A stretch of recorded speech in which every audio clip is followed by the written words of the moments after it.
Hello, folks. Welcome to Kudlow. I'm Larry Kudlow. Less than a day until the New Hampshire primary. Looks like it's all over but the shouting. Now, in New Hampshire, Donald Trump's putting together a unified Republican Party and sticking to his Iowa theme that he can unify the country with successful policies on the economy, border, culture, foreign affairs. And breaking news, there's a unity rally tonight with Tim Scott, Vivek Ramaswamy, Governor Doug Burgum, and that's with President Trump at 9 p.m. in Laconia, New Hampshire. We will have a live report from there in just a moment, and then Senator Marsha Blackburn's going to react to all that. But first, before we go to New Hampshire, I just want to get something off my chest and talk about a very bad idea, something called a fiscal commission coming out of Washington, D.C. For some reason, Republicans like Texas Congressman Jody Arrington, head of the Budget Committee, been pushing to get this through, a fiscal commission. Terrible. It's a tax trap. We've had these goofy commissions down through the years. Paul Ryan chaired one that would have raised taxes and damaged the economy. Then there was Simpson-Bowles that was never implemented but would have raised taxes significantly and damaged the economy. Going way back, President George H.W. Bush agreed to a tax hike in the 1990 budget summit. That probably cost him the election in '92.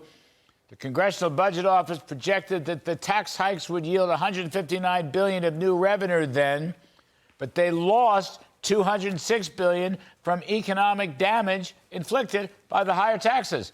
So the net loss of $47 billion didn't help the deficit at all. Bill Clinton raised taxes in '93, but the CBO estimate later showed the weaker economy lost virtually all the projected revenue increase. And Barack Obama, he raised taxes in 2010 and 2013, and then later CBO showed a nearly $4 trillion revenue loss because of a falling economy. Didn't help the deficit at all. Clinton wised up in '96 and '97.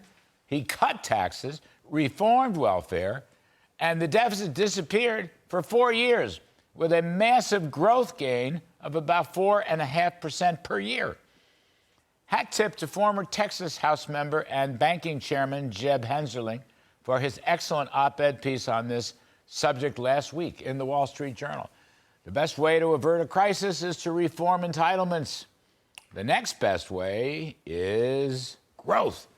The trouble with these so-called bipartisan commissions is that they start raising taxes at the very first meeting, even before the first cup of coffee has been poured.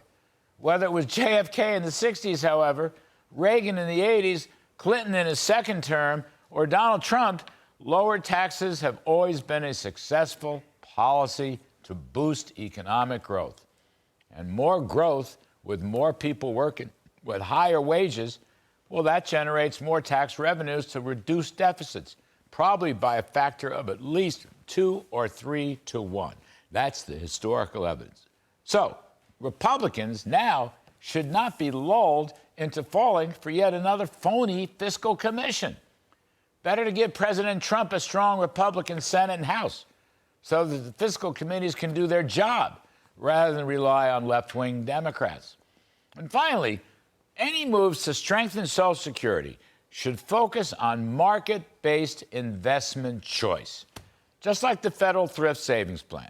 Social Security participants should have the option of purchasing approved stock or bond indexes that over the long run will yield far higher returns and create more wealth than the current system, which invests only in T-bills. And just like private retirement accounts, Social Security should create more wealth for more people over the long run. Cutting benefits or raising taxes from another fiscal commission would be nothing more than fiscal insanity. Americans for Tax Reform, Grover Norquist, is going to be here later in the show to give us his perspective on why this is a terrible idea. All right.